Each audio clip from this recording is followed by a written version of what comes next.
নারায়ণগঞ্জের রূপগঞ্জে অভিযান চালিয়ে বিপুল পরিমাণ ইয়াবা ও হিরোইনসহ রানু বেগম নামের এক নারী মাদক কারবারিকে গ্রেপ্তার করেছে পুলিশ।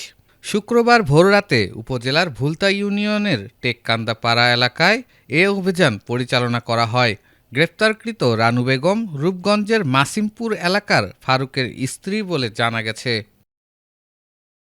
রূপগঞ্জ থানার ওসি এইচ.এম. সালাউদ্দিন জানান, শুক্রবার ভোররাতে 4টার দিকে গোপন সংবাদের ভিত্তিতে রূপগঞ্জ থানার পুলিশের একটি দল টেককান্দাপাড়া এলাকায় অভিযান চালায়।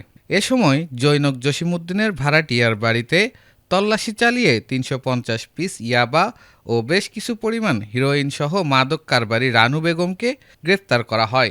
আপনার রূপগঞ্জ থানাধীন টেকপাড়া থেকে তাকে আটক করা হয়েছে।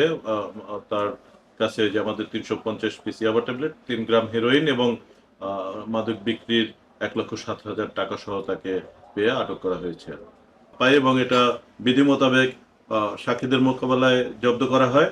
রানু বেগমের নামে ইতিমধ্যে সংশ্লিষ্ট মাদকদ্রব্য হেফাজতে রাখার অপরাধে নিয়মিত মামলা রুজু করা হয়েছে। আমাদের এই মাদকদ্রব্য উদ্ধার অভিযান তৎপরতা অব্যাহত থাকবে ইনশাল্লাহ। ভবিষ্যতে আরো ব্যাপক মাদকদ্রব্য উদ্ধার এবং রূপগঞ্জকে মাদক মুক্ত করার জন্য আমাদের যে প্রত্যয়, সেই প্রত্যয়ের প্রেক্ষিতে আমরা আমাদের অভিযান অব্যাহত রাখবো।